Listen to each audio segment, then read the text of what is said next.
All right. Well, welcome back, everybody, to another reading of Frankenstein by Mary Shelley. So, last time we were here, we read that Victor Frankenstein was in Scotland and he had been working on a companion for his original creation, his first monster. As his monster said, he was lonely and he needed a companion. So Victor decides to go to Scotland. He's there for a while. He's doing a lot of thinking and kind of reflection on his life and what he's done and kind of what he will do. And so he ends up getting to a point where he decides he wants to leave Scotland and that it would be for the better for him to return to Geneva, his home. And so he takes the pieces that were intended to make the companion for his monster and he decides to go out late at night in his boat and he's got them in a small basket and he goes out to the middle of the ocean and he just drops them overboard. And then what he decides to do is he decides to take a nap in the middle of the ocean, which is crazy, but that's what he decides to do. And then he wakes up and he's farther away from where he initially started. And so he's, having the anxiety and the stress that he's basically going to be living castaway. And he ends up finding the shore again of Scotland. Or is it Ireland? I think he went to Ireland. Well, your girl's doing her best. And so he gets there and everybody is like, running at him. They're like, where did you come from? This is really strange. Somebody died here and it seems very suspicious that you're showing up all of a sudden. And they let him know that the person that they found was his friend Clerval. So this deeply affects Frankenstein, and he's really upset about the whole thing. He spends a couple months in prison because they think he's suspect number one, because a bunch of people saw him, go out into the ocean, and it was very suspicious. So he ends up having his father come and he's, pled his case, and they decide that, okay, you didn't actually do it. Something else happened. And he ends up getting out of prison. And now he's journeying back to Geneva with his father. And the thing he's looking forward to is being able to marry his cousin, Elizabeth, but she's not really his cousin. She was adopted into the family. So Elizabeth is a very important figure for Frankenstein. She's supposed to be his betrothed. And his father is very adamant that the two of them get married. He wants to see his son married, and he wants to know that, hey, these two are going to hopefully work out given the fact that they both seem to like each other. And yeah, so that's kind of where we are in the story. The monster has been following Frankenstein because the monster has always said that wherever you go, I'm going to follow you because you created me and I am so alone that I'm not going to let you sleep. I am not going to let you be free of misery. You're going to have to put up with me, your monster, your creation. So that's kind of where we've left off. And so he's traveling home, and that's kind of where we are. So let me just open my handy dandy book, and we will get reading.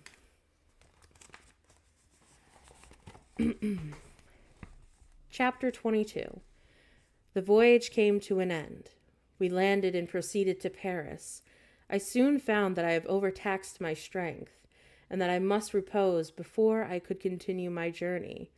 My father's care and attentions were indefatigable, but he did not know the origin of my sufferings, and sought erroneous methods to remedy the incurable ill.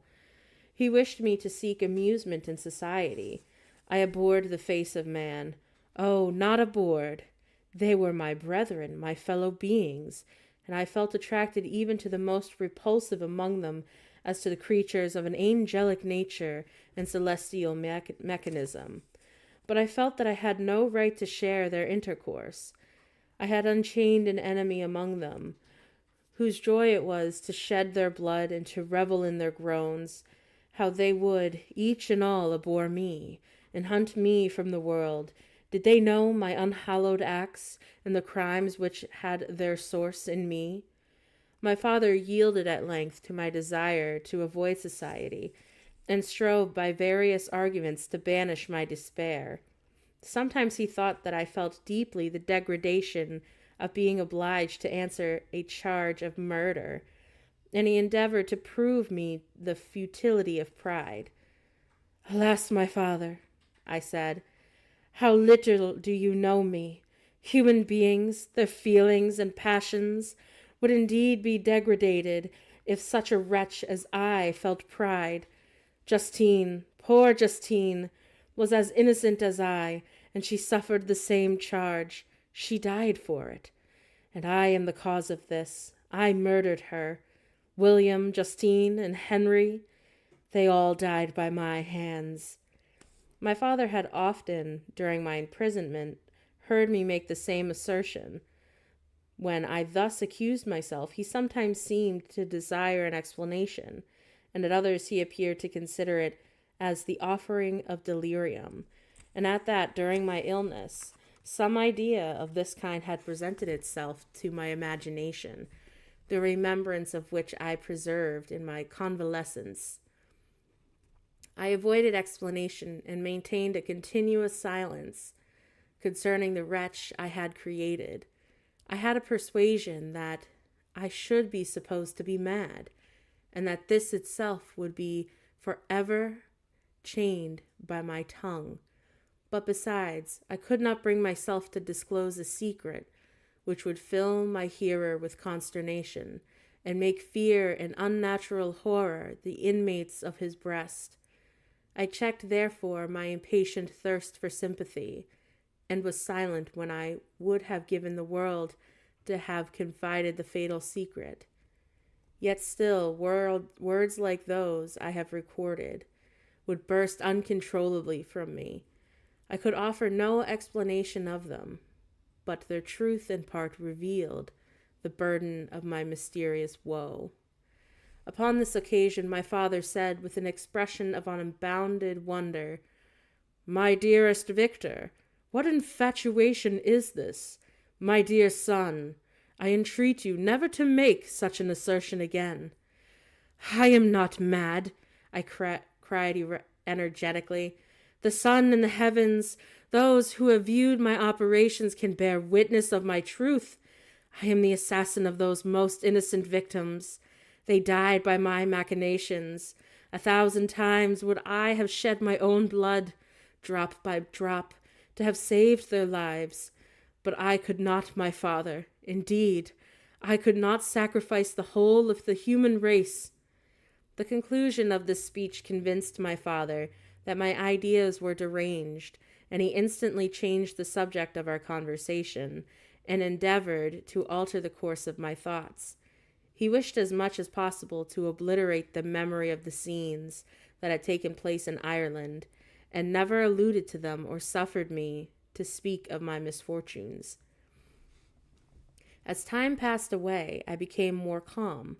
Misery had her dwelling in my heart, but I had no longer talked in the same incoherent manner of my own crimes. Sufficient for me was a consciousness of them. By the utmost self-violence I curbed the imperious voice of wretchedness, which sometimes desired to declare itself to the whole world, and my manners were calmer and more composed than they had ever been since my journey to the Sea of Ice.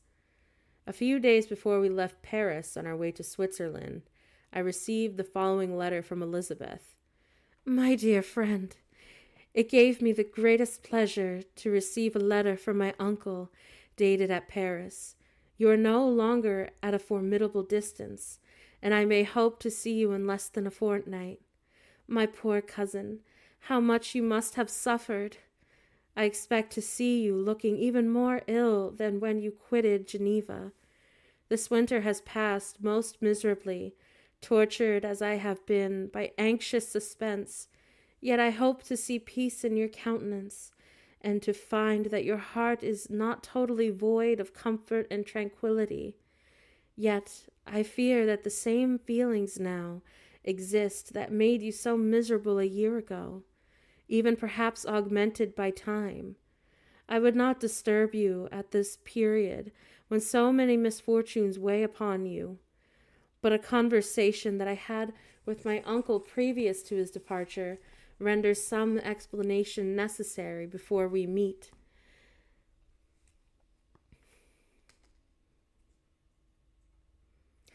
Explanation, you may possibly say. What can Elizabeth have to explain? If you really say this, my questions are answered, and all my doubts satisfied. But you are distant from me, and it is possible that you may dread and yet be pleased with this explanation. And in a probability of this being the case, I dare not any longer postpone writing what, during your absence, I have often wished to express to you, but have never had the courage to begin. You well know, Victor, that our union had been the favorite plan of your parents ever since our infancy. We were told this when we were young, and taught to look forward to it, as an event that should certainly take place. We were affectionate playfellows during childhood, and I believe dear and valued friends to one another as we grew older. But as brother and sister often entertain a lively affection towards each other, without desiring a more intimate union, may not such also be our case? Tell me, dearest Victor, answer me, I conjure you, by our mutual happiness, with simple truth. Do you not love another? You have traveled, you have spent several years of your life at Ingolstadt, and I confess to you, my friend, that when I saw you last autumn so unhappy, flying to solitude from the society of every creature, I could not help supposing that you might regret our connection, and believe yourself bound in honor to fulfill the wishes of your parents, although they oppose themselves to your inclinations. But this is the false reasoning. I confess to you, my friend, that I love you, and that in my airy dreams of futurity, you have been my constant friend and companion. But it is your happiness I desire as well as my own, when I declare to you that our marriage would render me eternally miserable unless it were the dictate of your own free choice. Even now I weep to think that, borne down as you are by the cruelest misfortunes, you may stifle, by the word honor, all hope of that love and happiness which would alone restore you to yourself.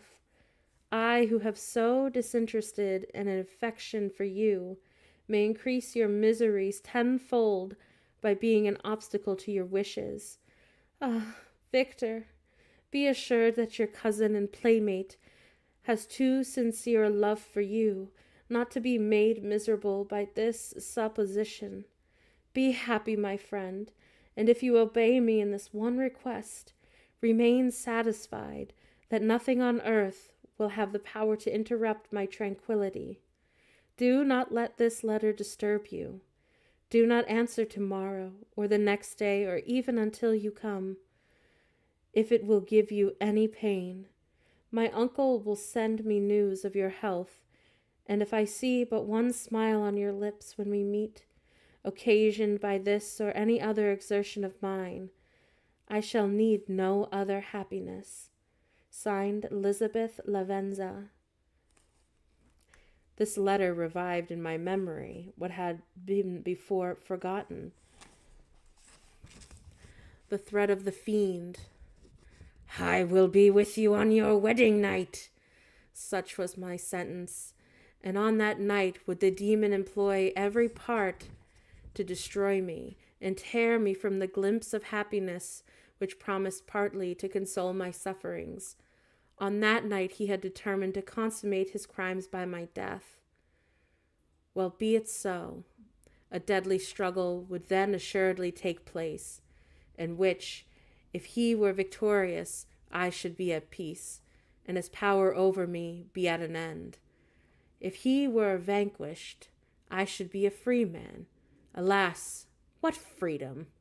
Such as the peasant enjoys when his family has been massacred before his eyes, his cottage burnt, his lands laid to waste, and he is turned adrift, homeless, penniless, and alone, but free.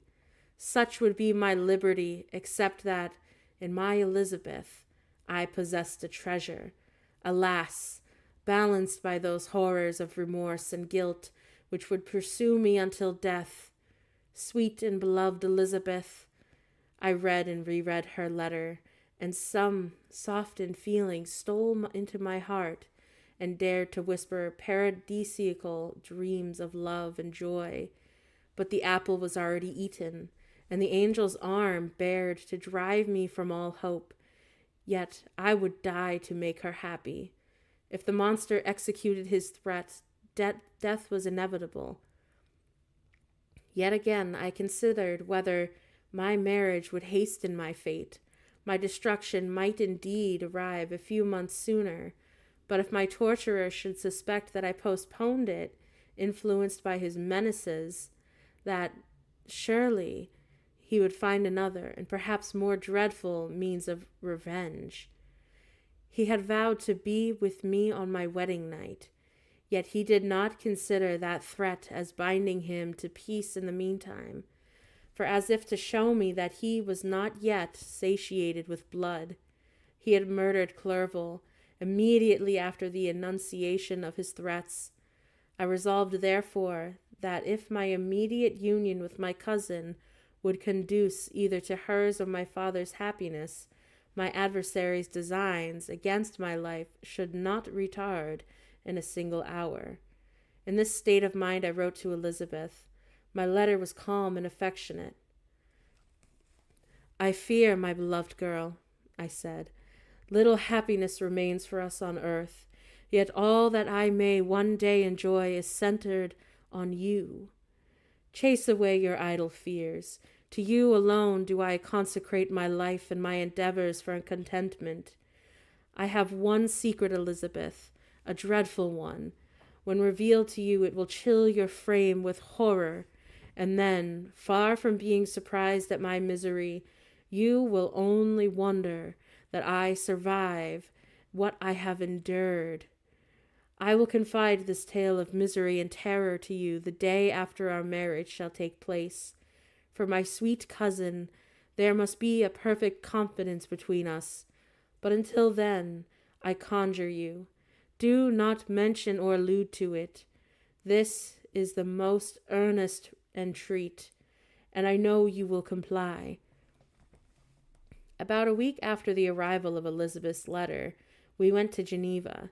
The sweet girl welcomed me with affection, yet tears were in her eyes as she beheld my emaciated frame and feverish cheeks. I saw a change in her also. She was thinner and had lost much of that heavenly vivacity that had before charmed me, but her gentleness and soft looks of compassion made her a more fit companion for one blasted and miserable as I was. The tranquility which I now enjoyed did not endure. Memory brought madness with it, and when I thought of what had passed, a real insanity possessed me. Sometimes I was furious and burnt with rage, sometimes low and despondent. I neither spoke nor looked at anyone, but sat motionless, bewildered by the multitude of miseries that overcame me. Elizabeth alone had the power to draw me from these fits. Her gentle voice would soothe me when transported by passion, and inspire me with a human feeling. She wept with me and for me. When reason returned, she would remonstrate and endeavor to inspire me with resignation. Ah, it is well for the unfortunate to be resigned, but for the guilty there is no peace. The agonies of remorse poison the luxury there is otherwise sometimes found in indulging the excess of grief. Soon after my arrival, my father spoke of his immediate marriage with Elizabeth. I remained silent.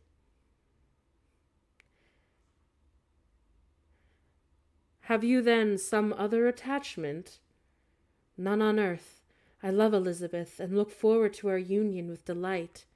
Let the day therefore be fixed, and on it I will consecrate myself, in life or death, to happiness of my cousin. My dear Victor, do not speak thus. Heavy misfortunes have befallen us, but let us only cling closer to what remains, and transfer our love to those whom we have lost, to those who yet live.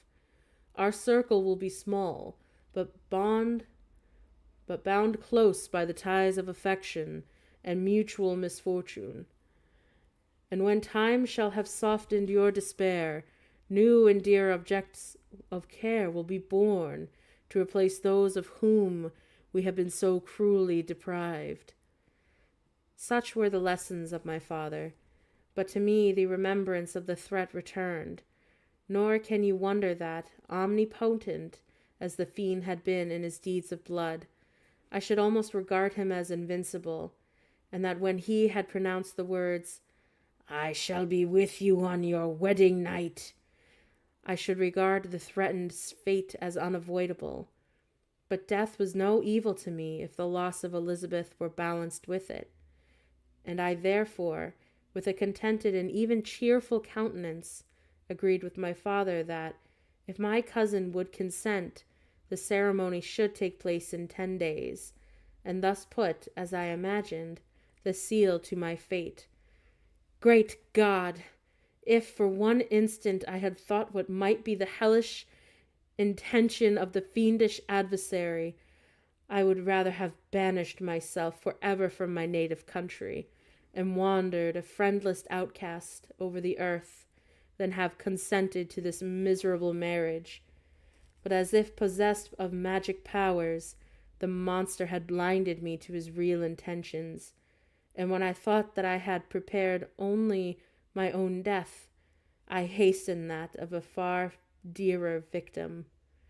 As the period fixed for our marriage drew nearer, whether from cowardice or a prophetic feeling, I felt my heart sink within me, but I concealed my feelings by an appearance of hilarity that brought smiles and joy to the countenance of my father, but hardly deceived the ever-watchful and nicer eye of Elizabeth.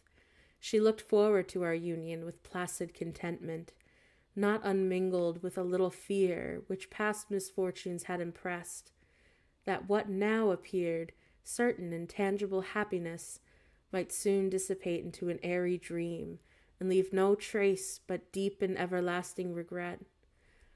Preparations were made for the event, congratulatory visits were received, and all wore a smiling appearance. I shut up, as well as I could, in my own heart the anxiety that preyed there, and entered with seeming earnestness into the plans of my father, although they might only serve as decorations of my tragedy. Through my father's exertions, a part of the inheritance of Elizabeth had been restored to her by the Austrian government. A small possession on the shores of the Como belonged to her. It was agreed that immediately after our union, we would proceed to Villa Lavenza and spend our first days of happiness beside the beautiful lake near which it stood. In the meantime, I took every precaution to defend my person in case the fiend should openly attack me. I carried pistols and a dagger constantly, and I was ever on the watch to prevent artifice, and by these means gained a greater degree of tranquillity. Indeed, as the period approached, the threat appeared more as a delusion, not to be regarded as worthy to disturb my peace, while the happiness I hoped for in my marriage wore a greater appearance of certainty as the day fixed for its solemnization drew nearer, and I heard it continually spoken as if an occurrence which no accident could possibly prevent. Elizabeth seemed happy. My tranquil demeanor contributed greatly to calm her mind. But on the day that was to fulfill my wishes and my destiny, she was melancholy, and a presentiment of evil pervaded her, and perhaps also she thought of the dreadful secret which I had promised to reveal to her on the following day. My father was in the meantime overjoyed, and in the bustle of preparation only recognized in the melancholy of his niece the indifference of a bride. After the ceremony was performed, a large party assembled at my father's, but it was agreed that Elizabeth and I should commence our journey by water, sleeping that night at Evian, and continuing our voyage on the following day. The day was fair and the wind favorable. All smiled on our nuptial embarkation. Those were the last moments of my life during which I enjoyed the feeling of happiness. We passed rapidly along. The sun was hot, but we were sheltered from its rays by a kind of canopy, while we enjoyed the beauty of the scene, sometimes on one side of the lake, where we saw Mont Salève, the pleasant banks of the Montreuil, and at a distance, surmounting all, the beautiful Mont Blanc, and the assemblage of snowy mountains that in vain endeavored to emulate her, sometimes coasting the opposite banks.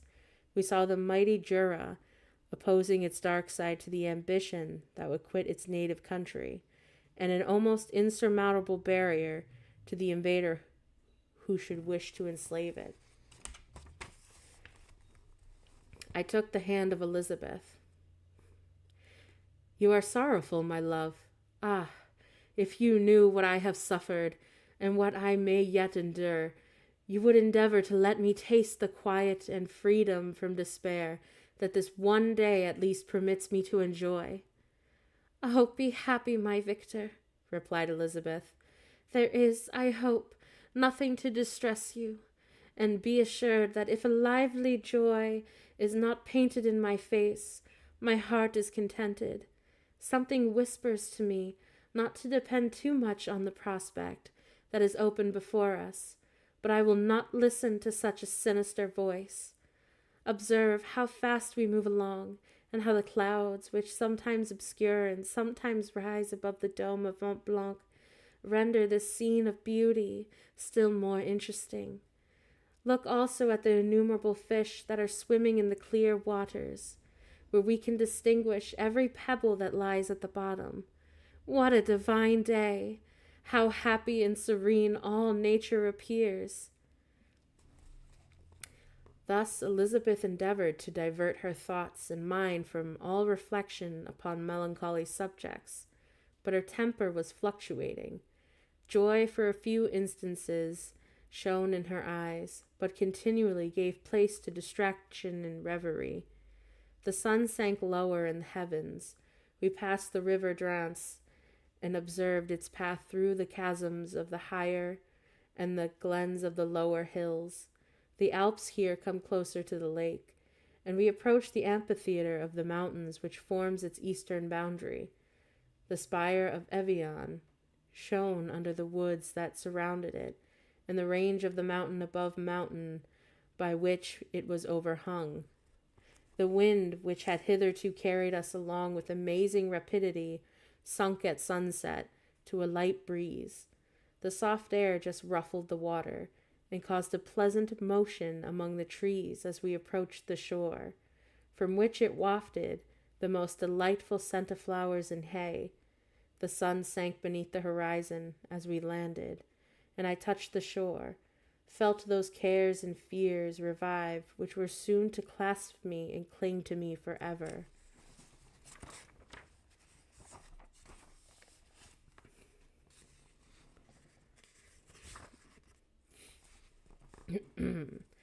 Chapter 23. It was 8 o'clock when we landed. We walked for a short time on the shore, enjoying the transitory light, and then retired to the inn and contemplated the lovely scene of waters, woods, and mountains, obscured in the darkness, yet displaying their black outlines. The wind, which had fallen in the south, now rose with great violence in the west. The moon had reached her summit in the heavens, and was beginning to descend. The clouds swept across it swifter than the flight of the vulture, and dimmed her rays, while the lake reflected the scene of the busy heavens, rendered still busier by the restless waves that were beginning to rise. Suddenly a heavy storm of rain descended. I had been calm during the day, but so soon as night obscured the shapes of objects, 1,000 fears arose in my mind. I was anxious and watchful, while my right hand grasped a pistol which was hidden in my bosom. Every sound terrified me.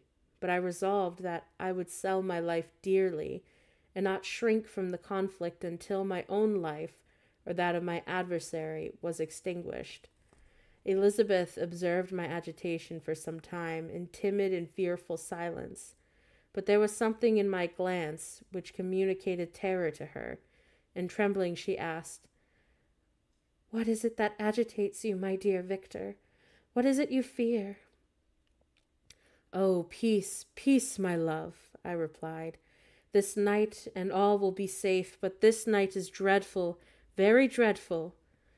I passed an hour in this state of mind, when I suddenly reflected how fearful the combat which I momentarily expected would be to my wife, and I earnestly entreated her to retire, resolving not to join her until I obtained some knowledge as to the situation of my enemy. She left me, and I continued some time walking up and down the passages of the house, and inspecting every corner that might afford a retreat to my adversary. But I discovered no trace of him, and was beginning to conjecture that some fortunate chance had intervened to prevent the execution of his menaces, when suddenly I heard a shrill and dreadful scream. It came from the room into which Elizabeth had retired. As I heard it, the whole truth rushed into my mind. My arms dropped. The motion of every muscle and fiber was suspended. I could feel the blood trickling in my veins and tingling in the extremities of my limbs. This state lasted but for an instant. The scream was repeated, and I rushed into the room. Great God! Why did I not expire? Why am I here to relate the destruction of the best hope and the purest creature on earth? She was there, lifeless and inanimate, thrown across the bed, her head hanging down, and her pale and distorted features half covered by her hair. Everywhere I turn, I see the same figure, her bloodless arms and relaxed form flung by the murderer on its bridal bier. Could I behold this and live? Alas, life is obstinate, and clings closest where it is most hated. For a moment only did I lose recollection. I fell senseless to the ground. When I recovered, I found myself surrounded by the people of the inn. Their countenances expressed a breathless terror, but the horror of others appeared only as a mockery, a shadow of the feelings that oppressed me. I escaped from them to the room where lay the body of Elizabeth, my love, my wife, so lately living, so dear, so worthy. She had been moved from the posture in which I had first beheld her, and now she lay, her head upon her arm, and a handkerchief thrown across her face and neck. I might have supposed her asleep. I rushed towards her and embraced her with ardor, but the deadly languor and coldness of the limbs told me what I now know. I held in my arms had ceased to be Elizabeth, whom I had loved and cherished. The murderous mark of the fiend's grasp was on her neck, and the breath had ceased to issue from her lips. While I still hung over her in the agony of despair, I happened to look up. The windows of the room had been darkened before, and I felt a kind of panic on seeing the pale yellow light of the moon illuminate the chamber. The shutters had been thrown back, and with a sensation of horror not to be described, I saw the open window. A figure, the most hideous and abhorred. A grin was on the face of the monster. He seemed to jeer, as if with his fiendish finger he pointed towards the corpse of my wife. I rushed towards the window, and drawing a pistol from my bosom, fired. But he eluded me, leaped from his station, and running with the swiftness of lightning, plunged into the lake. The report of the pistol brought a crowd into the room. I pointed to the spot where he had disappeared, and we followed the track with boats, nets, but in vain. After passing several hours, we returned hopeless, most of my companions believing it to have been a form conjured up by my fancy. After having landed, they proceeded to search the country, parties going in different directions among the woods and vines. I attempted to accompany them, and proceeded a short distance from the house. But my head whirled around. My steps were like those of a drunken man.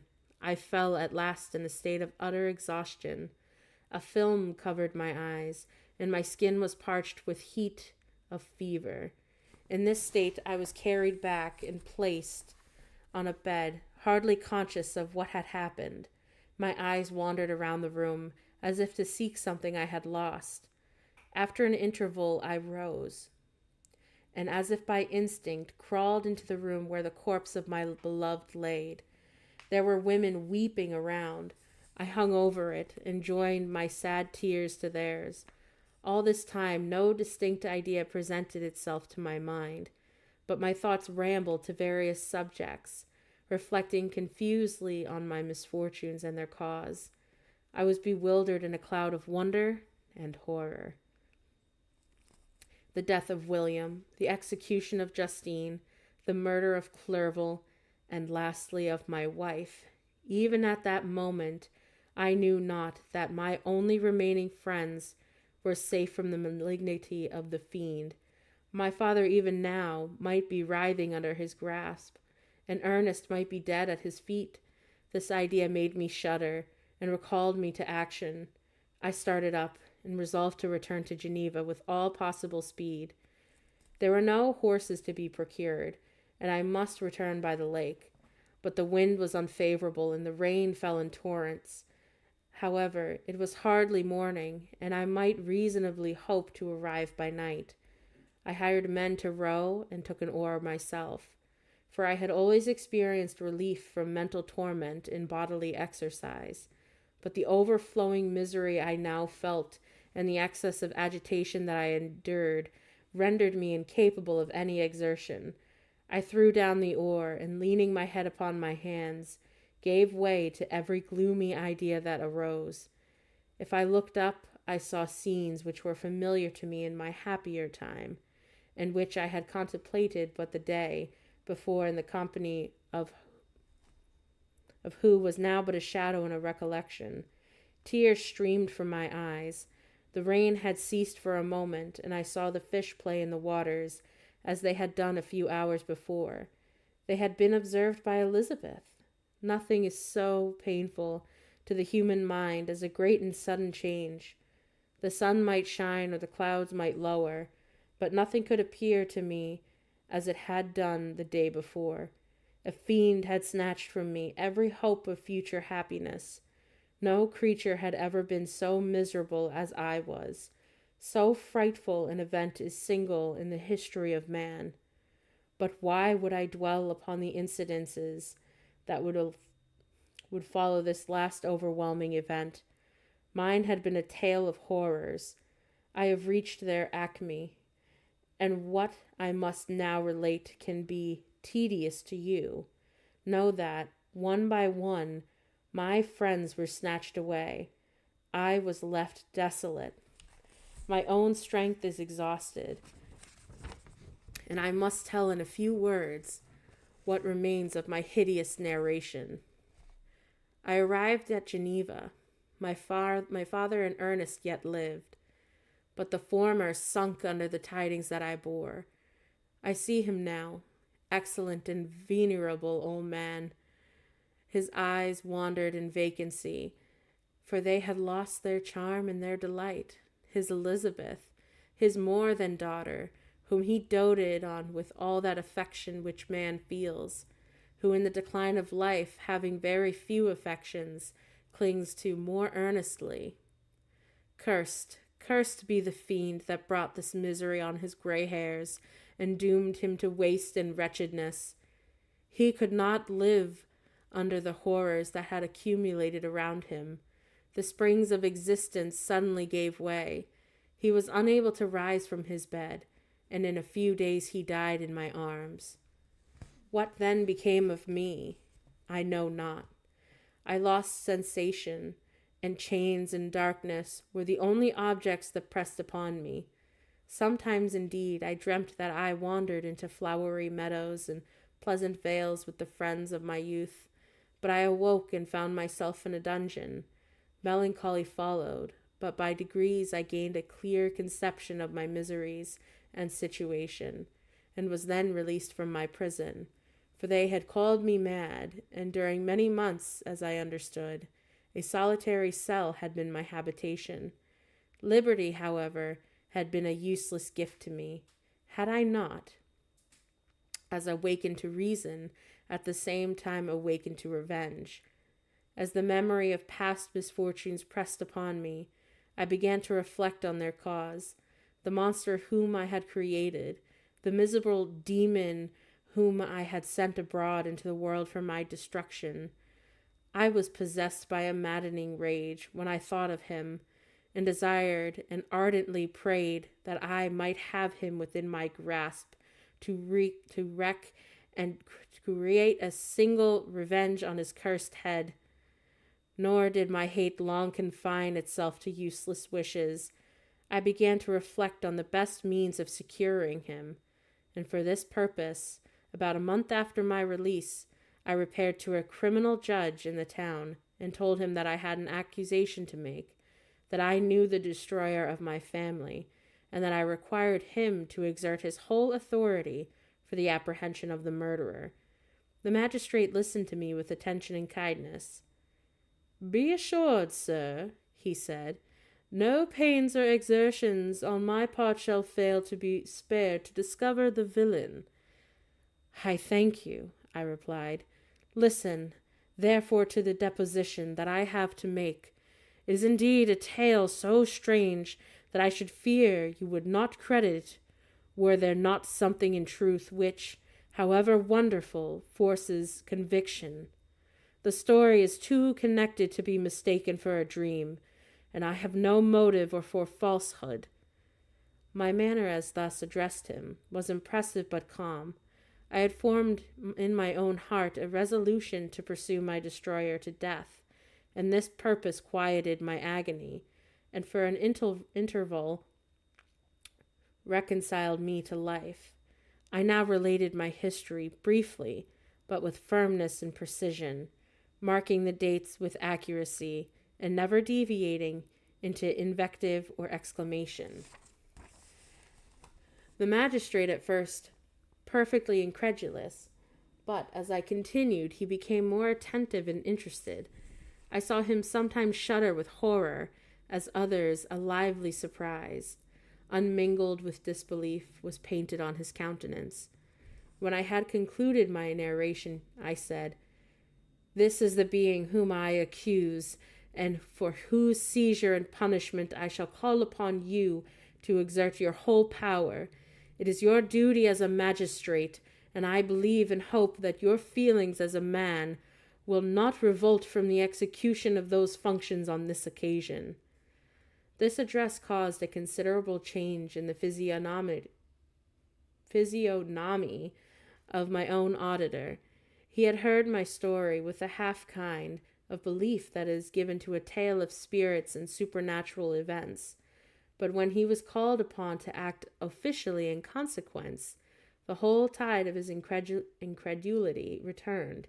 He, however, answered mildly, "I would willingly afford you every aid in your pursuit, but the creature of whom you speak appears to have powers which would put all my exertions to defiance.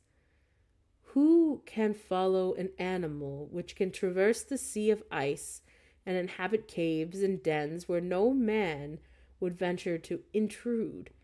Besides, some months have elapsed since the commission of his crimes, and no one can conjecture to what place he has wandered, or what region he may now inhabit.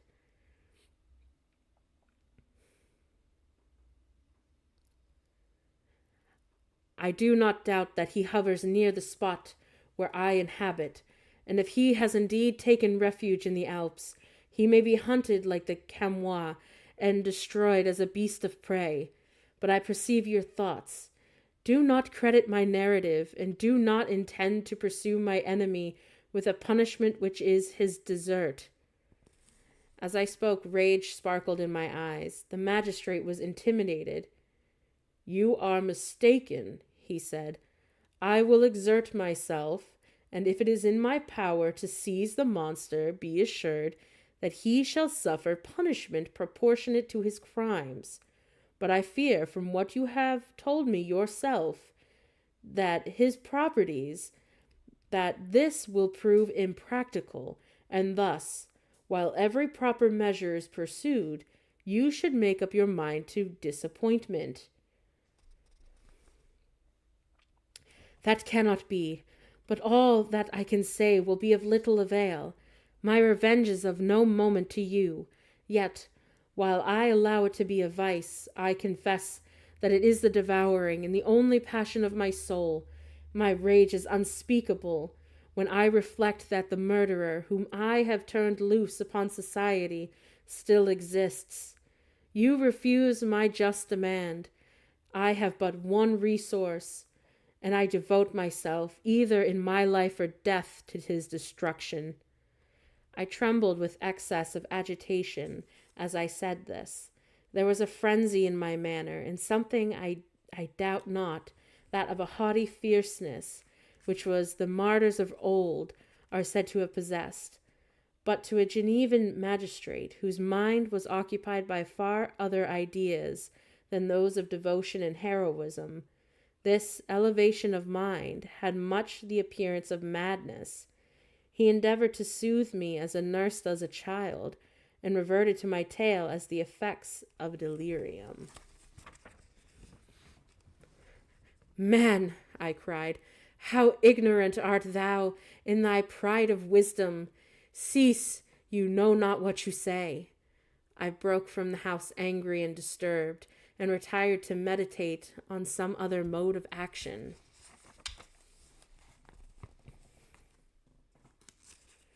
Chapter 24. My present situation was one in which all voluntary thought was swallowed up and lost. I was hurried away by fury. Revenge alone had endowed me with strength and composure. It molded my feelings and allowed me to calculate and calm at periods when otherwise delirium or death would have been my portion. My first resolution was to quit Geneva forever. My country, which when I was happy and beloved was dear to me, now in my adversity became hateful. I provided myself with a sum of money, together with a few jewels which had belonged to my mother and departed. And now my wanderings began, which are to cease but with life. I have traversed a vast portion of the earth, and have endured all the hardships which travelers in deserts and barbarous countries are wont to meet. How I lived I hardly know.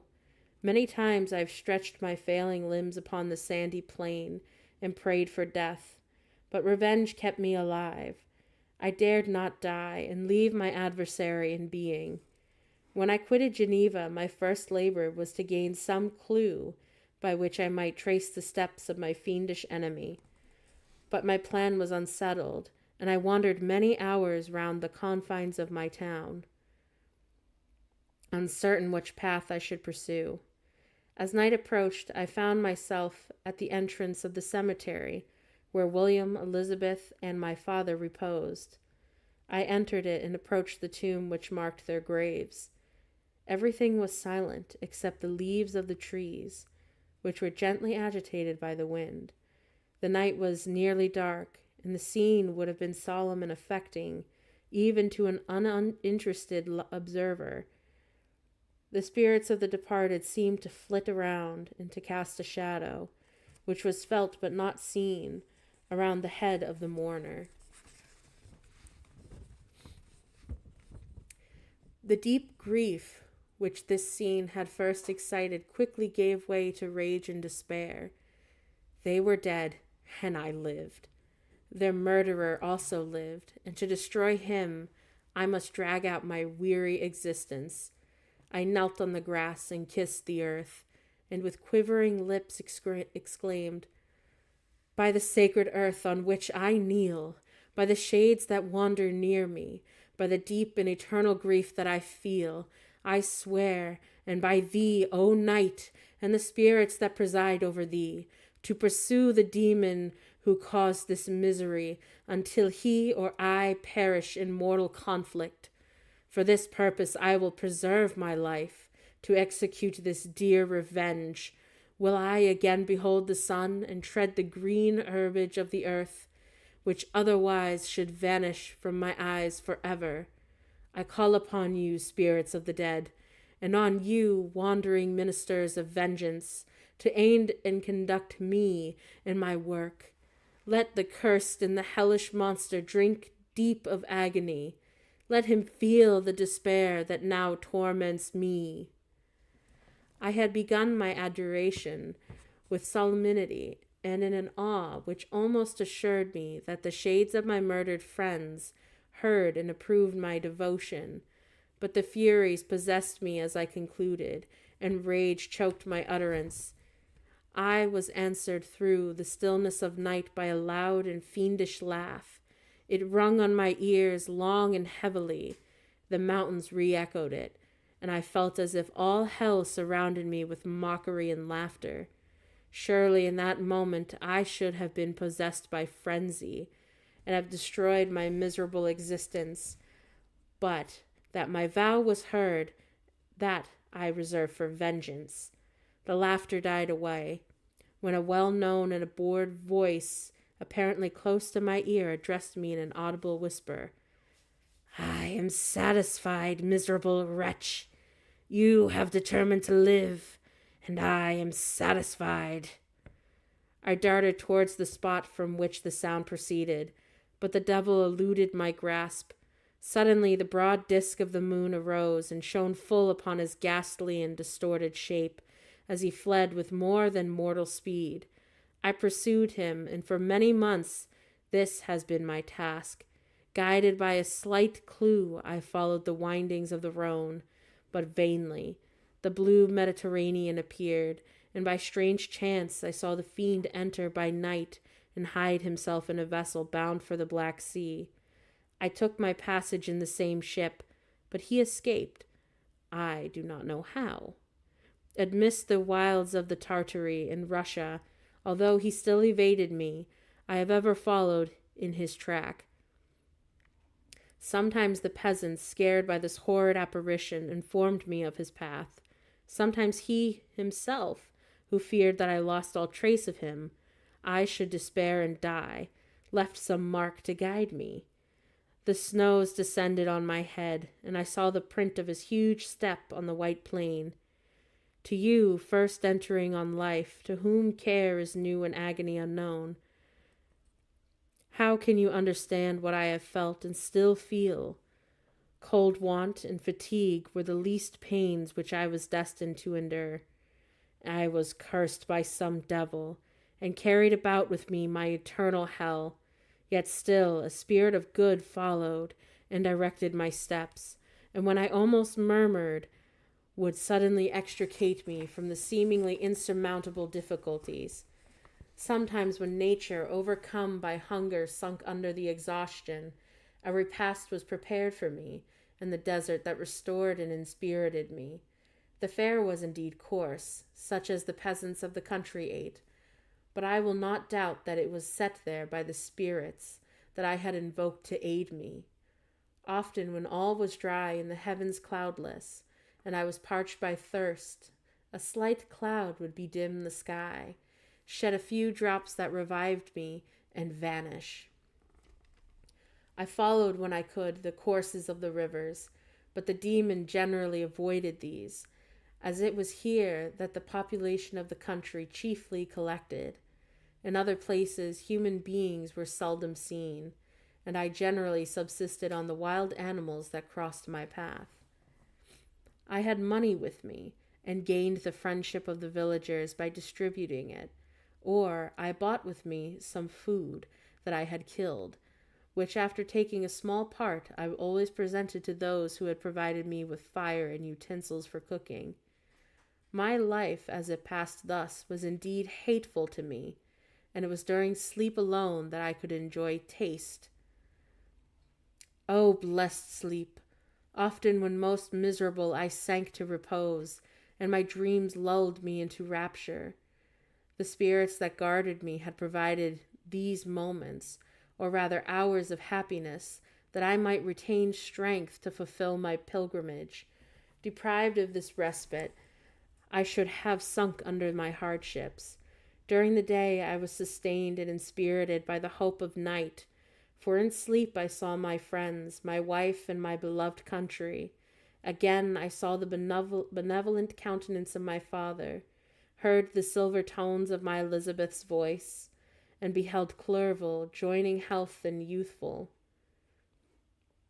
Often, when wearied by toilsome march, I persuaded myself that I was dreaming until night should come, and that I should then enjoy reality in the arms of my dearest friends. What agonizing fondness did I feel for them! How did I cling to their dear forms, as sometimes they haunted even my waking hours, and persuade myself that they still lived. At some moments vengeance, that burned within me, died in my heart, and I pursued my path towards the destruction of the demon, more as a task enjoined by heaven, as the mechanical impulse of some power of which I was unconscious, than as the ardent desire of my soul. What his feelings were, whom I pursued, I cannot know. Sometimes, indeed, he left marks in writing on the barks of trees, or cut in stone, that guided me and instigated my fury. My reign is not over yet.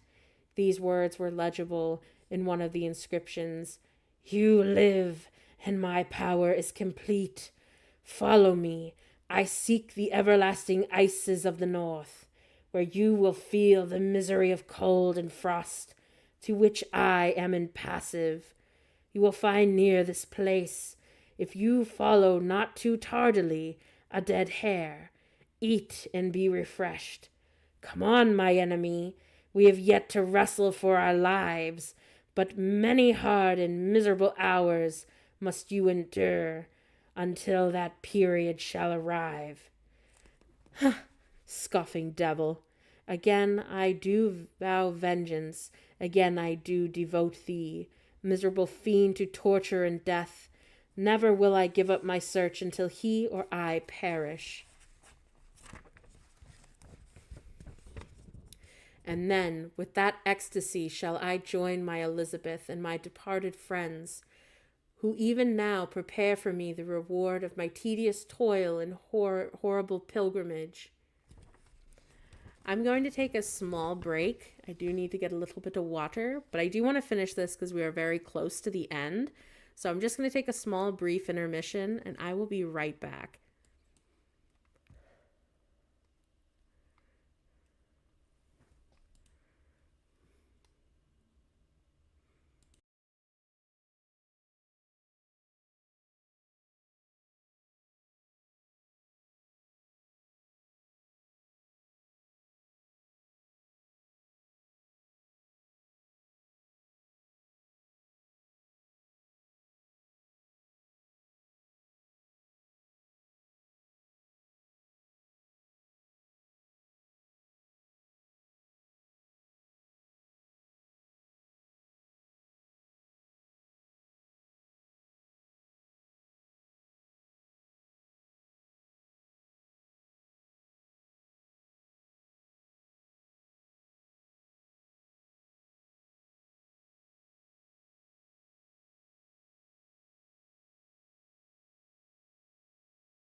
All right, everybody. So I am back. I just needed to get a little bit of water and feel a little refreshed or revived as we've been reading in this lovely novel.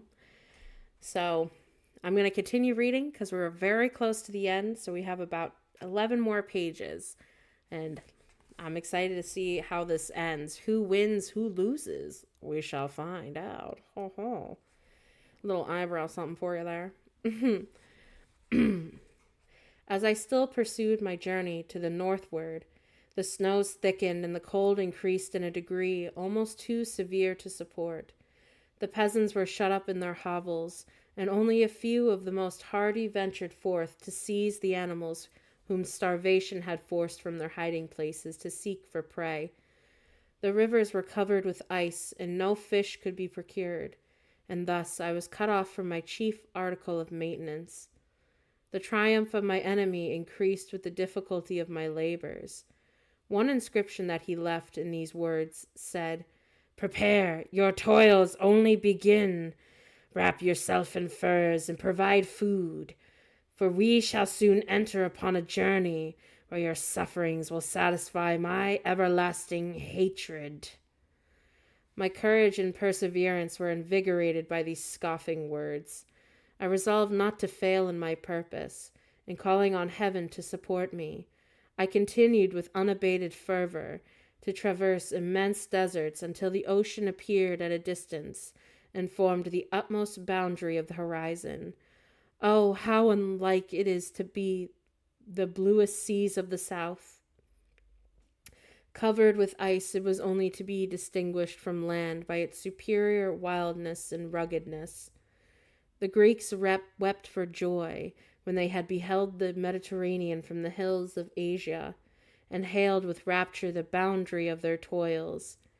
I did not weep, but I knelt down, and with a full heart thanked my guiding spirit for conducting me in safety to the place where I hoped, notwithstanding my adversary's jibe, to meet and grapple with him. Some weeks before this period, I had procured a sledge and dogs, and thus traversed the snows with inconceivable speed. I know not whether the fiend possessed the same advantages, but I found that, as much before, I had daily lost ground in pursuit. I now gained on him, so much so, when I first saw the ocean, he was but 1 day's journey in advance. I hoped to intercept him before he should reach the beach. With new courage, therefore, I pressed on, and in 2 days arrived at a wretched hamlet on a seashore. I inquired of the inhabitants concerning the fiend, and gained some accurate information. A gigantic monster, they said, had arrived the night before, armed with a gun and many pistols, putting to flight the inhabitants of the solitary cottage, through fear of his terrific appearance. He had carried off their store of winter food, and placing it in a sled, to draw which he had seized on numerous drove of trained dogs. He had harnessed them, and in the same night, to the joy of the horror-struck villagers, had pursued his journey across the sea, in the direction that led to no land, and they conjectured that he must speedily be destroyed by the breaking of the ice or frozen by the eternal frosts. On hearing this information, I suffered a temporary access of despair. He had escaped me, and I must commence a destructive and almost endless journey across the mountainous ices of the ocean. Amidst cold that few of the inhabitants could long endure, in which I, the native of a genial and sunny climate, could only hope but to survive. Yet, at the idea that the fiend should live and be triumph, my rage and vengeance returned, and like a mighty tide overwhelmed every other feeling. After a slight repose, during which the spirits of the dead hovered around and instigated me to toil and revenge, I prepared for my journey. I exchanged my land sled for one fashioned for the inequalities of the frozen ocean, and purchased a plentiful stock of provisions. I departed from land. I cannot guess how many days have passed since then. but I have endured misery which nothing but the eternal sentiment of a just retribution burning within my heart could have enabled me to support. Immense and rugged mountains of ice often barred my passage, and often I heard the thunder of the ground, the sea which threatened my destruction. But again the frost came and made the paths of sea secure. By the quantity of provision which I had consumed, I should guess that I had passed 3 weeks in this journey, and the continual protraction of hope bringing back upon the heart often wrung bitter drops of despondency and grief from my eyes. Despair had indeed almost secured her prey, and I should soon have sunk beneath this misery. Once, after the poor animals that conveyed me had with incredible toil gained the summit of a sloping ice mountain, and one, sinking under his fatigue, died, I viewed the expanse before me with anguish, when suddenly my eye caught a dark speck upon the dusky plain. I strained my sight to discover what it could be, and uttered a wild cry of ecstasy when I distinguished a sled and the distorted proportions of a well-known form within. Oh, what a burning gush did hope revisit my heart! Warm tears filled my eyes, which I hastily wiped away, that they might not intercept the view I had of the demon. But still my sight was dimmed by the burning drops until, giving way to the emotions had oppressed me, I wept aloud. But this was not the time for delay. I disencumbered the dogs of their dead companion, which gave them a plentiful proportion of food, and after an hour's rest, which was absolutely necessary, and yet which was bitterly irksome to me, I continued my route. The sled was still visible, nor did I again lose sight of it, its intervening crags. Except at the moments when for a short time some ice rock concealed it within its intervening crags. I indeed perceptibly gained on it, and when, after nearly 2 days' journey, I beheld my enemy, at no more than a mile distant, my heart bounded within me. But now, when I appeared almost within the grasp of my foe, my hopes were suddenly extinguished, and I lost all trace of him more utterly than I had ever done before. A ground sea was heard, the thunder of its progress, as the waters rolled and swelled beneath me, became every moment more ominous and terrific. If I pressed on, but in vain, the wind arose, the sea roared, and as with the mighty shock of an earthquake, it split and cracked with a tremendous and overwhelming sound. The work was soon finished. In a few minutes a tumultuous sea rolled between me and my enemy, and I was left drifting on a scattered piece of ice that was continually lessening, and thus preparing me for a hideous death. In this manner many appalling hours passed. Several of my dogs died, and I myself was about to sink under the accumulation of distress, when I saw your vessel riding at anchor, and holding forth to me hopes of succor and life. I had no conception that vessels ever came so far north, and was astounded at the sight. I quickly destroyed part of my sled to construct oars, and by these means was enabled to infinite fatigue to move my ice raft in the direction of your ship. I had determined, if you were going southward still, to trust myself to the mercy of the seas, rather than abandon my purpose. I hoped to induce you to grant me a boat with which I could pursue my enemy, but your direction was northward. You took me on board when my vigor was exhausted, and I should soon have sunk under my multiplied hardships into a death which I dread, for my task is unfulfilled. Oh, when my guiding spirit, in conducting me to the demon, allow me the rest I so much desire, or must I die and yet he live? If I do, swear to me, Walton, that he shall not escape, that you will seek him and satisfy my vengeance in his death. And do I dare to ask you to undertake my pilgrimage, to endure the hardships that I have undergone? No, I am not so selfish. Yet, when I am dead, if he should appear, if the ministers of vengeance should conduct him to you, swear that he shall not live.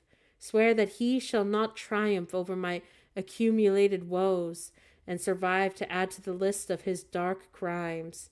He is eloquent and persuasive, and once his words had even power over my heart. But trust him not. His soul is as hellish as his form, full of treachery and fiend-like malice. Hear him not. Call on the names of William, Justine, Clerval, Elizabeth, my father, and of the wretched Victor, and thrust your sword into his heart. I will hover near and direct the steel aright. Walton, in continuation.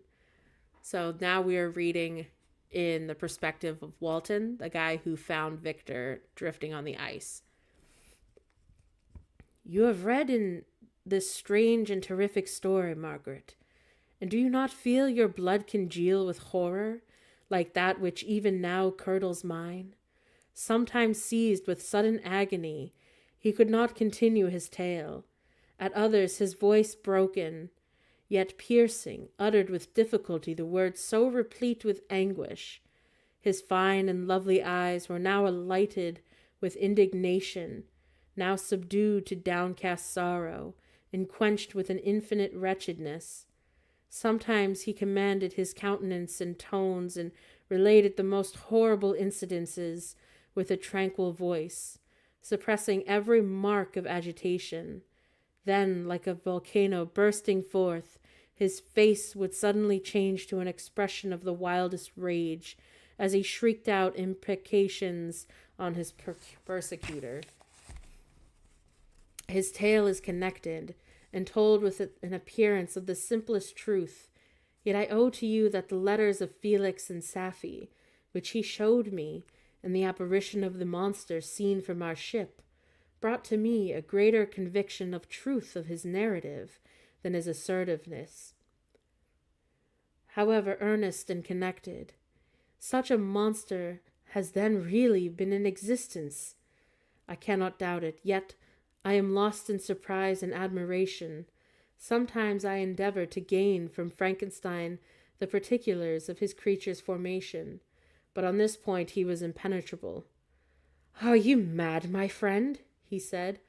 Or whither does your senseless curiosity lead you? Would you also create for yourself and the world a demoniacal enemy? Peace, peace! Learn my miseries, and do not seek to increase your own.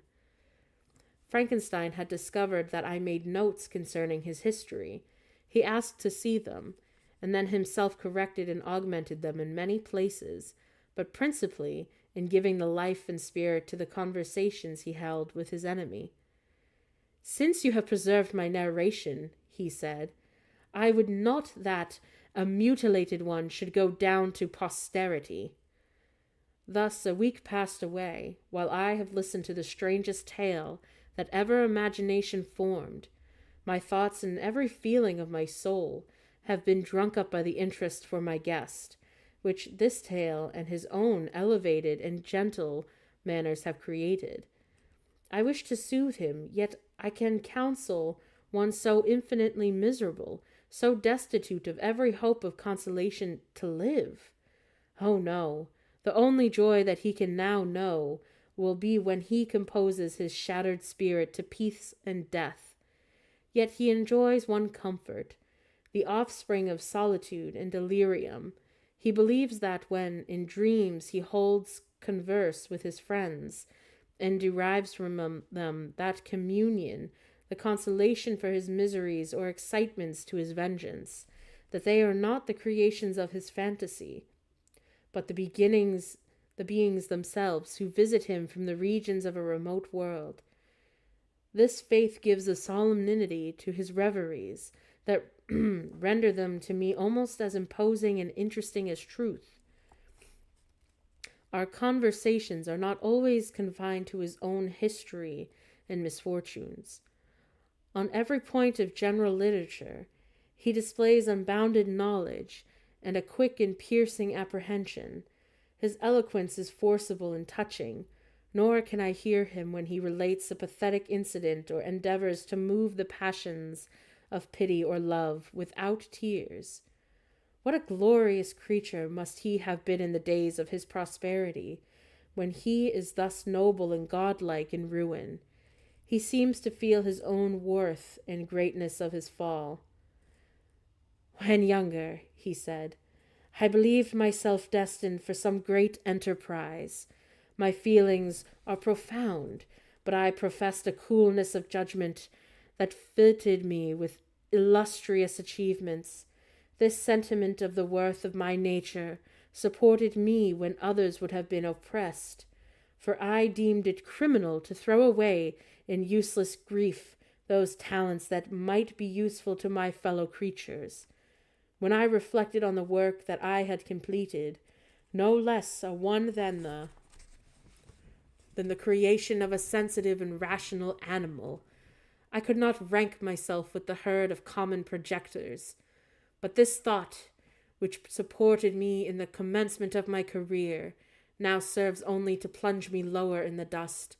All my speculations and hopes are as nothing, and like the archangel who aspired to omnipotence, I am chained in the eternal hell. My imagination was vivid, yet my powers of analysis and application were intense. By the union of these qualities, I conceived the idea and executed the creation of a man. Even now I cannot recollect without passion in my reveries.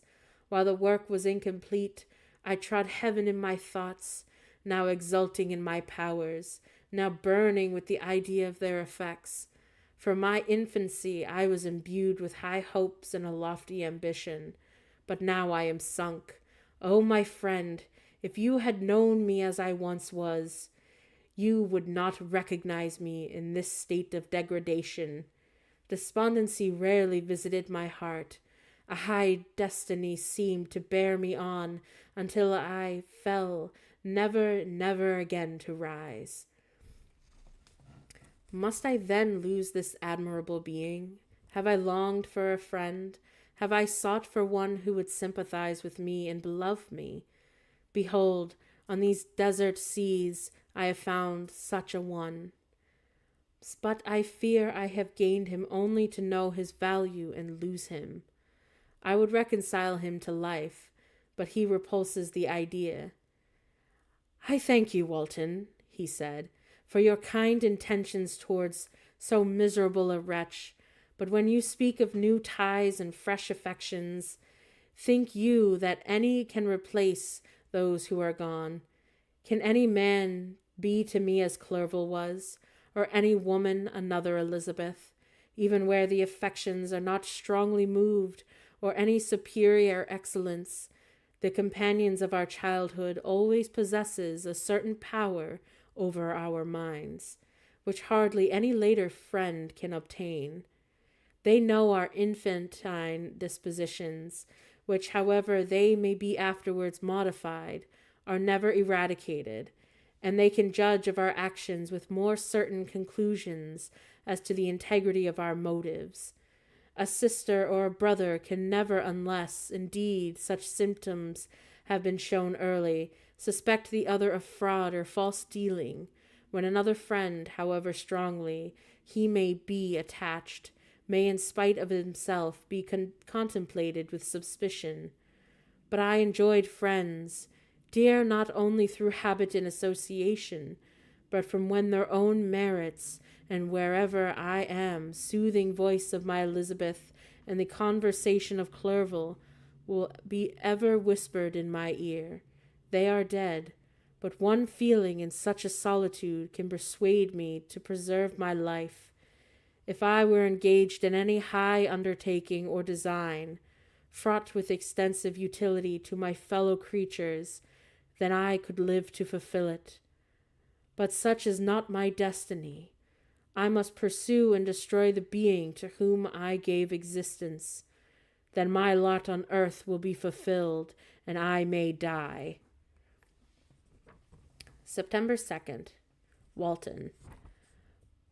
My beloved sister, I write you, encompassed by peril and ignorant whether I am doomed to see again dear England and the dearer friends that inhabit it. I am surrounded by mountains of ice which admit no escape and threaten every moment to crush my vessel. The brave fellows whom I have persuaded to be my companion look towards me for aid, but I have none to bestow. There's something terribly appalling in our situation, yet my courage and hopes do not desert me. Yet it is terrible to reflect that the lives of all these men are endangered through me. If we are lost, my mad schemes are the cause. And what, Margaret, will be the state of your mind?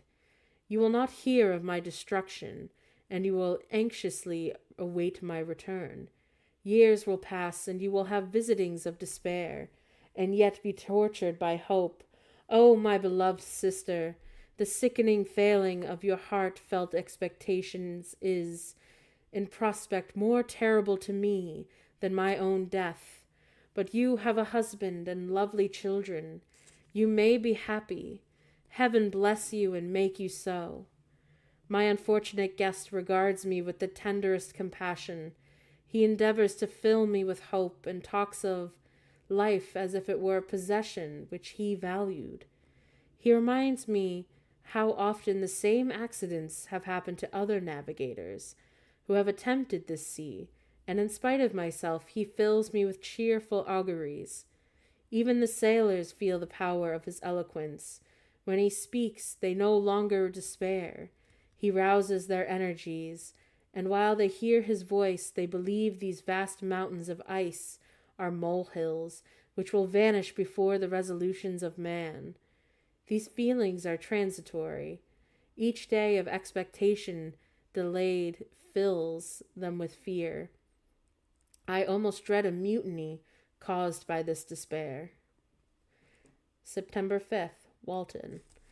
A scene has passed of such uncommon interest that although it is highly probable that these papers may never reach you, yet I cannot forbear recording it. We are still surrounded by mountains of ice, still in imminent danger of being crushed in their conflict. The cold is excessive, and many of my unfortunate comrades have already found a grave amidst this scene of desolation. Frankenstein has daily declined in health. A feverish fire still glimmers in his eyes, but he is exhausted, and when suddenly aroused to any exertion, he speedily sinks again into apparent lifelessness. I mentioned in my last letter that the fears I entertained of a mutiny. This morning, as I sat watching the wan countenance of my friend, his eyes half closed and his limbs hanging listlessly, I was roused by half a dozen of the sailors, who demanded admission into the cabin. They entered, and their leader addressed me. He told me that he and his companions had been chosen by other sailors to come in deputation to me, to make me requisition which, in justice, I could not refuse. We were immured in ice, and should probably never escape, but they feared that if that was possible, the ice should dissipate and free passage be opened. I should be rash enough to continue my voyage and lead them into fresh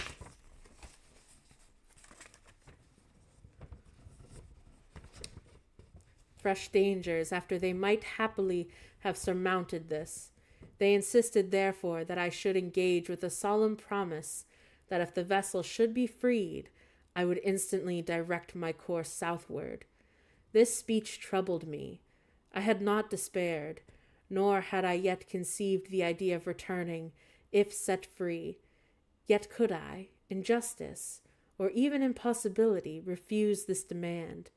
I hesitated before I answered, when Frankenstein, who had first been silent, indeed appeared hardly to have force enough to attend, now roused himself. His eyes sparkled and his cheeks flushed with momentary vigor. Turning towards the men, he said, "What do you mean? What do you demand of your captain? Are you then so easily turned from your design? Did you not call this a glorious expedition? And wherefore was it glorious? Not because the way was smooth and placid as a southern sea, but because it was full of dangers and terror, because at every new incident your fortitude was to be called forth and your courage exhibited, because danger and death surrounded it, and these you were to brave and overcome. For this it was glorious, for this was it an honorable undertaking.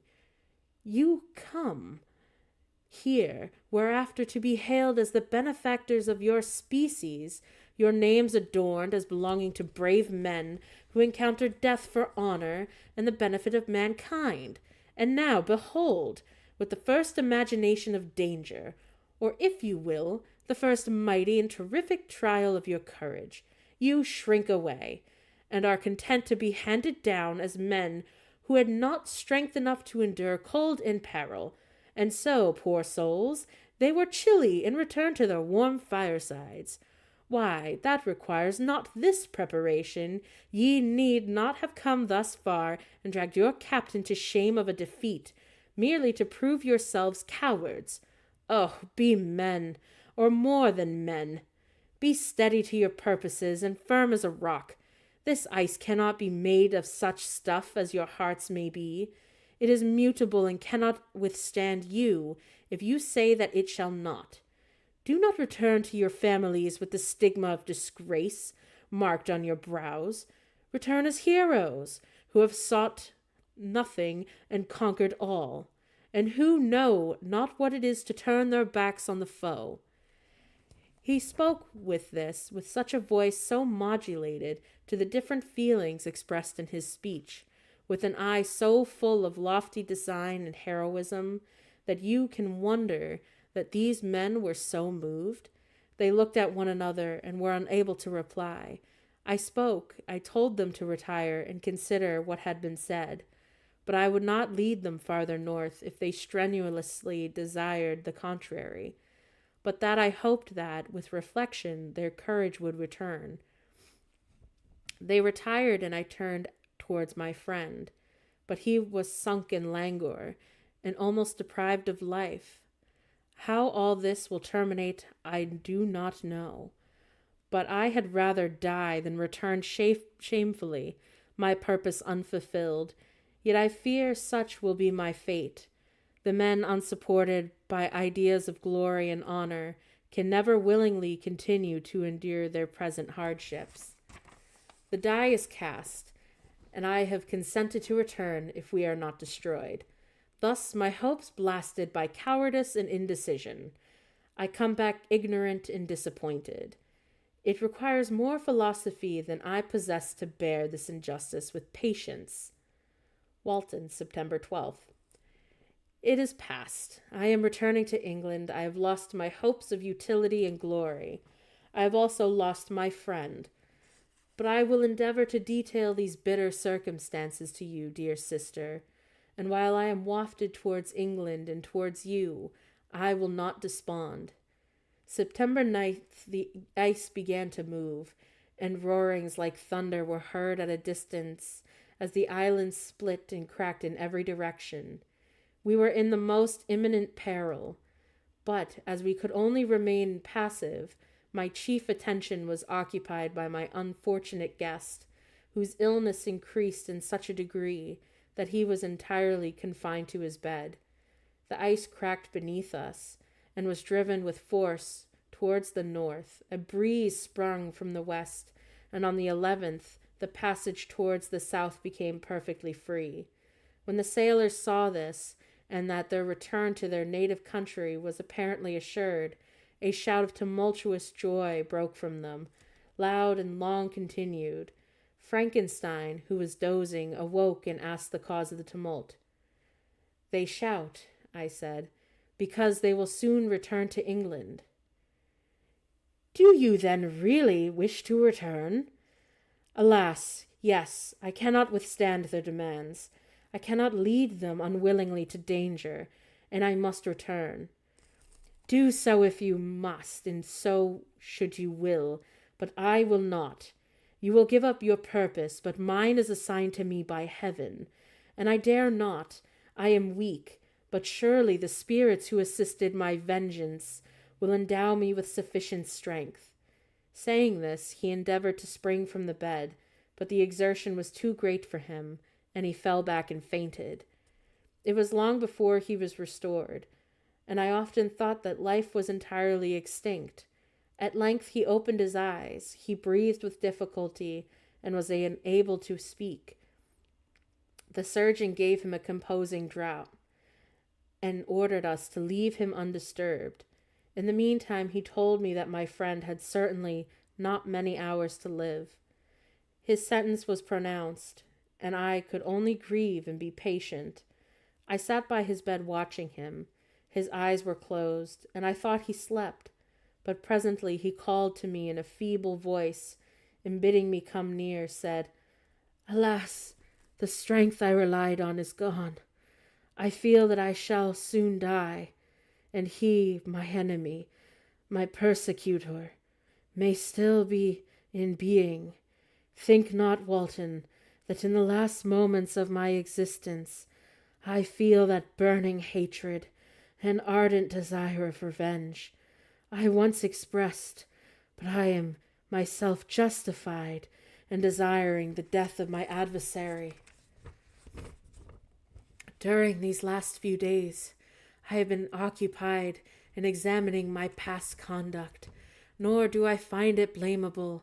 In a fit of enthusiastic madness, I created a rational creature, and I was bound towards him, to assure, as far as I was in my power, his happiness and well-being. This was my duty, but there was another still paramount to that.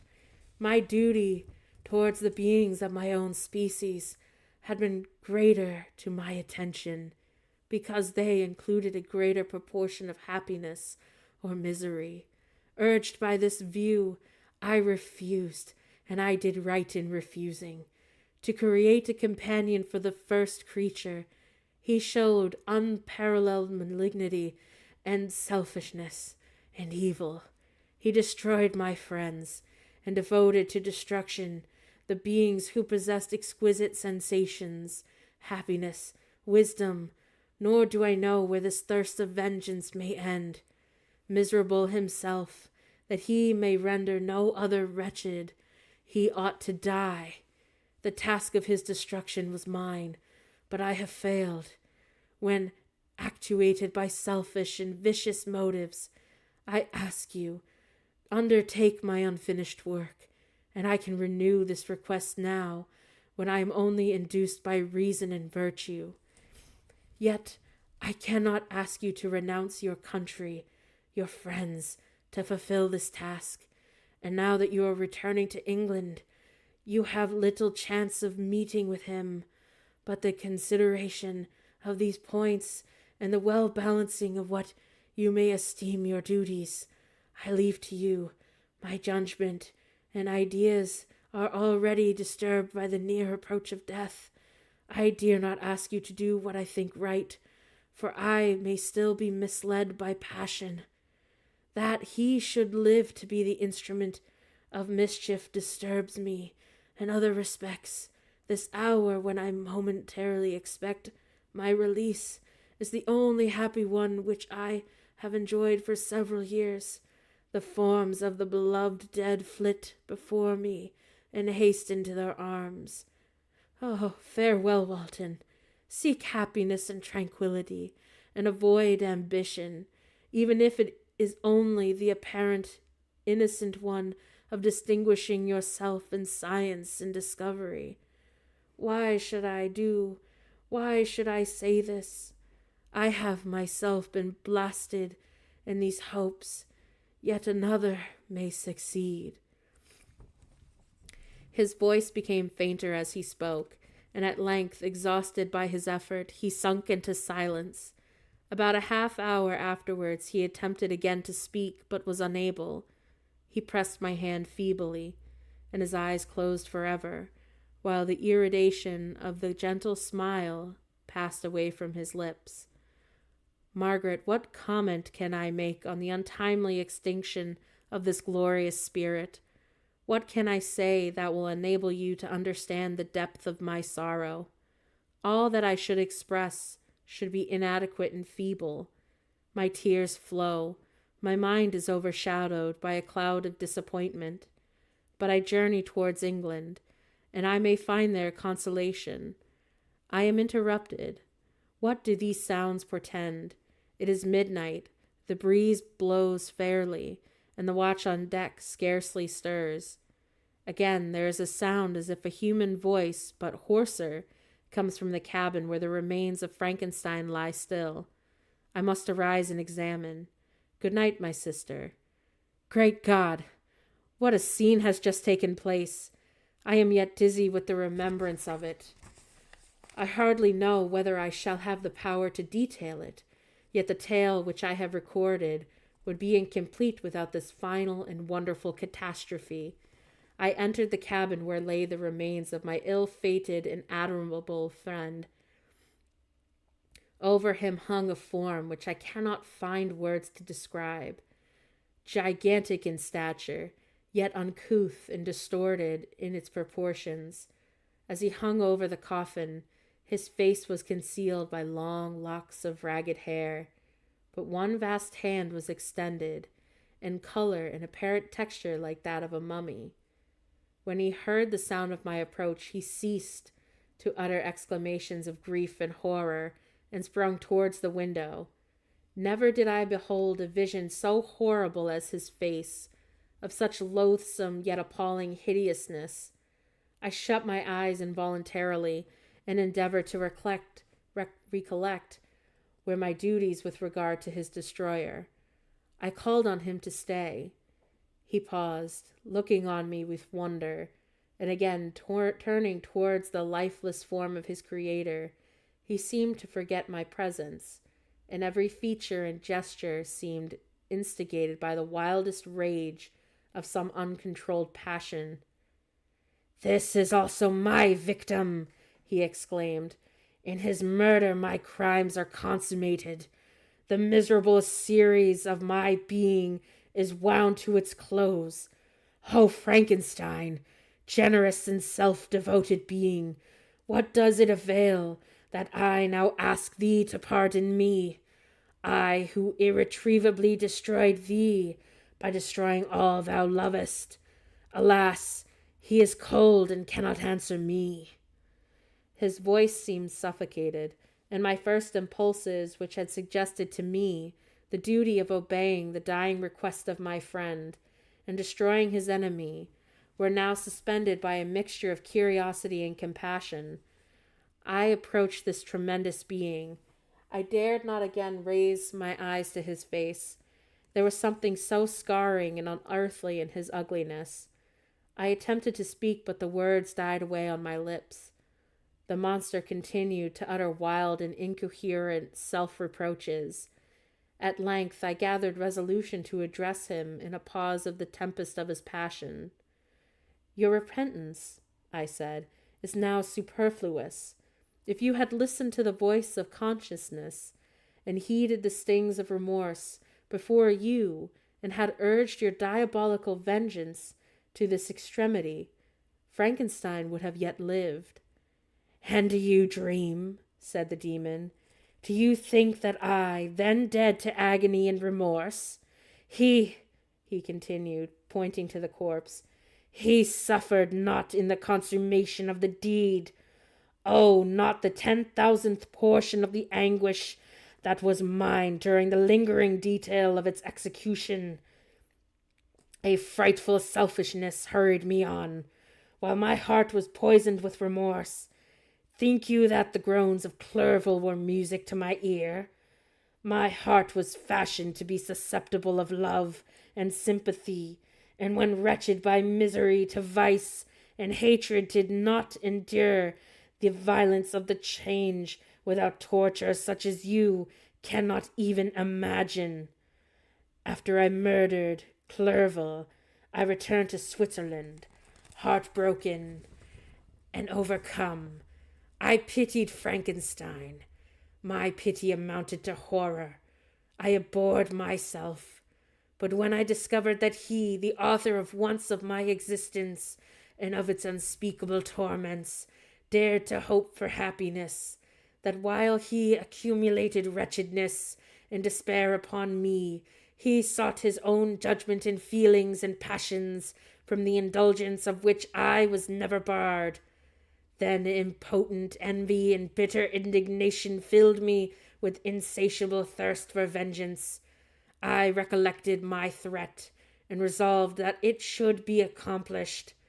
I knew that I was preparing myself a deadly torture, but I was the slave, not the master, of an impulse which I detested, yet would not disobey. Yet then she died. Nay, then I was not miserable.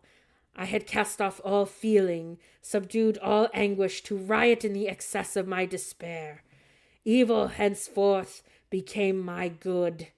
Urged thus far, I had no choice but to adapt my nature to an element which I willingly chose. The completion of my demoniacal design became an insatiable passion, and now it is ended. There is my last victim. I was at first touched by the expressions of his misery, yet when I called to mind what Frankenstein had said of his powers of eloquence and persuasion, and when I again cast my eyes on the lifeless form of my friend, indignation was rekindled within me. "Wretch," I said, "it is well that you come here to whine over the desolation that you have made. You throw a torch into a pile of buildings, and when they are consumed, you sit among the ruins and lament the fall. Hypocritical fiend! If he whom you mourn still lived, still would he be the object. Again would he become the prey of your accursed vengeance. It is not pity that you feel. You lament only because the victim of your malignity is withdrawn from your power." "Oh, it is not thus, interrupted the being. "Yet such must be the impression conveyed to you by what appears to be the purport of my actions. Yet I seek not a fellow feeling in my misery. No sympathy may I ever find. When I first sought it, it was the love of virtue, the feelings of happiness and affection which made my whole being overflow. That I wish to be participated, but now that virtue has become to me a shadow, and that happiness and affection are turned into bitter and loathing despair. In what should I seek for sympathy? I am content to suffer alone, while my sufferings shall endure. When I die, I am well satisfied that abhorrence and opprobrium should load my memory. Once my fancy was soothed with dreams of virtue, of fame, and of enjoyment. Once I falsely hoped to meet with beings who pardoned my outward form, would love me for the excellent qualities which I was capable of unfolding. I was nourished with high thoughts of honor and devotion. But now crime has degraded me from beneath the meanest animal. No guilt, no mischief, no malignity, no misery can found comparable to mine. When I run over the frightful catalogue of my sins, I cannot believe that I am the same creature whose thoughts were once filled with sublime and transcendent visions of the beauty and the majesty of goodness. But it is even so. The fallen angel becomes the malignant devil. Yet even that enemy of God and man had friends and associates in his desolation. I am alone. You who call Frankenstein your friend seem to have a knowledge of my crimes and his misfortunes, but in the detail which he gave you of them, he could not sum up the hours and months of misery which I endured, wasting in the impotent passions. For while I destroyed his hopes, I did not satisfy my own desires. They were forever ardent and craving. Still I desired love and fellowship, and I was still spurned. Was there no injustice to this? Am I to be thought the only criminal when all humankind sinned against me? Why do you not hate Felix, who drove his friend from his door with contempt? Why do you not execrate those who drove his friend, those who drove the rustic who sought to destroy the Saviour of his child? Nay, these are virtuous and immaculate beings. I, the miserable and the abandoned, am an abortion, to be spurned at and kicked and trampled on. Even now my blood boils at the recollection of this injustice. But it is true that I am a wretch. I have murdered the lovely and the helpless. I have strangled the innocent as they slept, and grasped to death his throat who never injured me, to any other living thing. I have devoted my Creator, the select specimen of all that is worthy of love and admiration among men, to misery. I have pursued him even to that irredeemable ruin, where he lies, white and cold in death. You hate me, but your abhorrence cannot equal that which I regard myself. I look at the hands which executed the deed. I think on the heart in which the imagination of it was conceived, and long for the moment when these hands will meet my eyes, when the imagination will haunt my thoughts no more. Fear not that I shall be the instrument of future mischief. My work is nearly complete. Neither yours or any man's death is needed to consummate the series of my being and accomplish what must be done, but it requires my own. Do not think that I shall be slow to perform this sacrifice. I shall quit your vessel on the ice raft which brought me thither, and shall seek the most northern extremity of the globe. I shall collect my funeral pyre, and consume to ashes this miserable frame, that it remains may afford no light to any curious and unhallowed wretch who would create such another as I have been. I shall die. I shall no longer feel the agonies which consume me, or be the prey of feelings unsatisfied, yet unquenched. He is dead who called me into being, and when I shall have no more, the very remembrance of us both will speedily vanish. I shall no longer see the sun or the stars, or feel the winds play on my cheeks. Light feeling and sense will pass away. In this condition I must find my happiness. Some years ago, when the images which this world affords first opened upon me, when I felt the cheering warmth of summer, and heard the rustling of the leaves and the warbling of the birds, and all these were to me, I should have wept to die. Now it is my only consolation. Polluted by crimes and torn by the bitterest remorse, where can I find rest but in death? Farewell. I leave you in the last of the humankind whom these eyes will ever behold. Farewell, Frankenstein. If thou wert yet alive, and yet cherished a desire of revenge against me, it would have been better satiated in my life than in my destruction.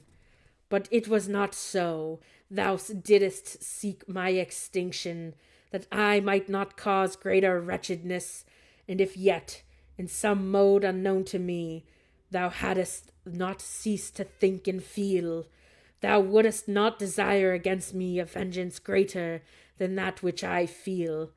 Blasted as thou wert, my agony was still superior to thine, for the bitter sting of remorse will not cease to rankle in my wounds until the death shall close them forever. But soon, he cried with sad and solemn enthusiasm, I shall die, and what I now feel will no longer felt. Soon these burning miseries will be extinct. I shall ascend my funeral pile triumphantly, and exult in the agony of the torturing flames. The light of that conflagration will fade away. My ashes will be swept into the sea by the winds. My spirit will sleep in peace, for if it thinks, it will not surely think thus. Farewell." He sprung from the cabin window as he said this, upon the ice raft which lay close to the vessel. He was soon borne away by the waves and lost in the darkness and distance. That is the end of Frankenstein. Wow, what a crazy ending. I did not expect it to end that way. I honestly thought we were going to get a Bride of Frankenstein situation and we would have seen more, but I kind of feel really sad for the monster because at the end of the day, Frankenstein did him dirty. Frankenstein created this guy and just up and kicked him, just kind of like left him as a helpless baby, and that was it. That was kind of sad, and it was really sad to read through all of Frankenstein's anguish, not Frankenstein's, but his monster's anguish. I almost feel like it's more worthy to call him a creature, a poor creature, because that's really what he was. And it's kind of sad, seeing all of that. And he's saying, I'm just going to murder myself and call it a day because why is life worth living? And it's just kind of sad. I feel very sad for the creature in this story. It's just really sad. And I think we can all draw a lot of allusions to our current lives today and through some of this work, especially when it comes to, the people we love and, the people who are supposed to be there for us, and maybe even, people who feel like they're on the outside of society and everything. And yeah, and they don't feel like they fit in or they belong somewhere. I think the creation that really just kind of like falls in line with, people feeling alienated just because of who they are or what they look like. And yeah, so I ended up really liking this, and I think I primarily like it for the monster's perspective, well, the creation's perspective, because really he was abandoned and people just were terrified of him because of the way he looked. And it's that's really sad. It's very sad. Now I have to say I absolutely hated Frankenstein as a character. He endeavored to do this great glorious thing, yet he couldn't accept the repercussions of what he did. So it's kind of really upsetting to see that. And I wish he just did better at the end of the day. But unfortunately, he didn't. And I think things got out of hand and the creature didn't know how to handle his emotions. He just kind of learned to adapt to things and, have the emotions he had. And then that was pretty much it. When he was rejected so much and, he felt so strongly, so emotionally that his only answer was to lash out. And I'm not justifying it by any means because what he did was wrong, but a lot of it could have been prevented, if Victor Frankenstein just took care of his creature, his creation, So I liked it from the creature's perspective. I did not like Frankenstein at all. He's constantly running away from his responsibilities, doing all these other things, and, going to lounge, going to, climb mountains and things. And it's like, you have a mad creature on the loose because you couldn't take care of it. So for me, if I had to rate this book, I would just give it a 3 because I detest Frankenstein so much as a character, but I also feel so terribly towards the creature. But I also have to say for this book itself, I feel like there's a lot of run-on sentences. I had a lot of moments where I was like, whew, when do I get a period? When do I get a little break? So I could breathe. So I felt like it kind of just really dragged on. And I really feel like Victor kind of didn't really sound like a man. He sounded a lot like a woman talking about his feelings and everything. And I understand that, it's a lot when you become, someone who's the creator of another being, which could always translate to being a parent. But when you're a parent, you're supposed to take care of your offspring. You're not supposed to just abandon them. It doesn't work that way. So I don't know. I wish Frankenstein was better. And part of me feels like I like the movie adaptations of Frankenstein just a little bit more. And I kind of talked about this in another stream that I really liked Kenneth Branagh's adaptation of Frankenstein. It's a movie from the 1990s. Robert De Niro is the creature, and Helena Bonham Carter is also in it. And I think that is a phenomenal adaptation. So for me, this book really is like a solid 3. It's still really good in a lot of things and that it does, and a lot of, ideas that is put forward by the book itself. I hate Frankenstein. He just annoys me. And some of the writing is just a little winded. So, yeah, that's kind of the end of Frankenstein by Mary Shelley. So, that's the end of my reading series for Frankenstein. However, I am planning a new reading series, and I'm going to be reading Wuthering Heights. I'm very excited. It's by Emily Bronte. And yeah, that one I've heard a lot of good things about. I'm very excited for it. I heard it's a bit of a sad story, but it's still a worthwhile read. So I think that's the next one that I'm going to pursue. And I'll be streaming again at 8 p.m. Eastern Time. So if you enjoyed listening to me read and kind of do the voices and try to act out some of these things a little bit for you, please feel free to like, subscribe, or follow. I do stream on Twitch, YouTube, Facebook, and TikTok. So that way you could see me when I go live and get notifications. And yeah, I hope you guys stay safe and stay geeky until next time. So bye for now.